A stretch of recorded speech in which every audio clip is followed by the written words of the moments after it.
নীলফামারীতে তেল চুরির অভিযোগে ৩ শ্রমিককে ৬ মাসের কারাদণ্ড ও ১ লাখ টাকা জরিমানা করেছে ভ্রাম্যমাণ আদালত।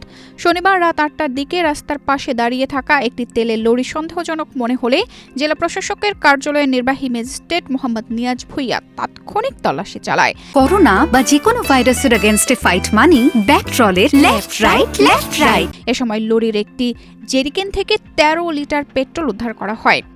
তারা চেক করে দেখে গাড়িতে জারকিনে ১৩ লিটার তেল পেয়েছে। এই ১৩ লিটার তেলকে চুরি মনে করে তাদেরকে ডিসি অফিসে নিয়ে আসা হয়।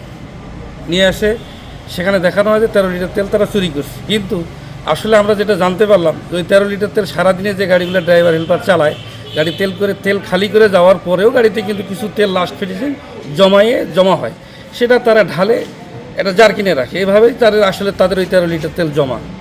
কিন্তু আসলে এখানে নিয়ে আসার পর তাদের ওই ১৩ লিটার তেলে ভরা হলো। আমরা অনেক রিকোয়েস্ট করলাম, আসলে বুঝাতে চেষ্টা করলাম যে ১৩ লিটার তেল আসলে কেন চুরি করবে তারা, যেখানে মালিকের ম্যানেজার আছে, গাড়ির স্টাফ আছে, চুরি করলে ১৩ লিটার কেন করবে? সেই তেলটা কিন্তু বাইরে বিক্রি করা হয় না, সেই তেলটা গাড়ির মধ্যে ফেলে রাখছে। আমি বলছি এই তেলটা কেন বাইরে করা হয়েছে, বলতেছে যে ভাই গাড়ির তেল বাইরে করছি, গাড়ির মধ্যে আছে তেলটা, এখন এই তেলটা কোথাও বিক্রি করা হয় না।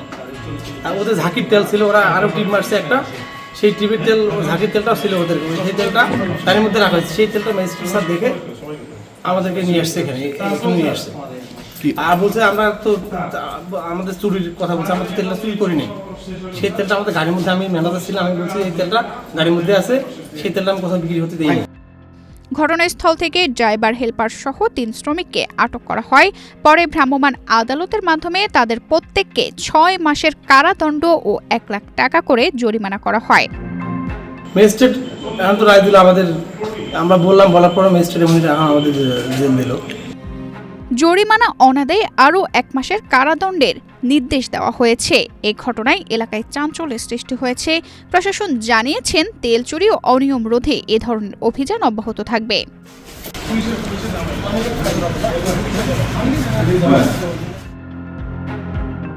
তানজিদা রহমান, ইনায়া, বাংলাদেশ প্রতিদিন।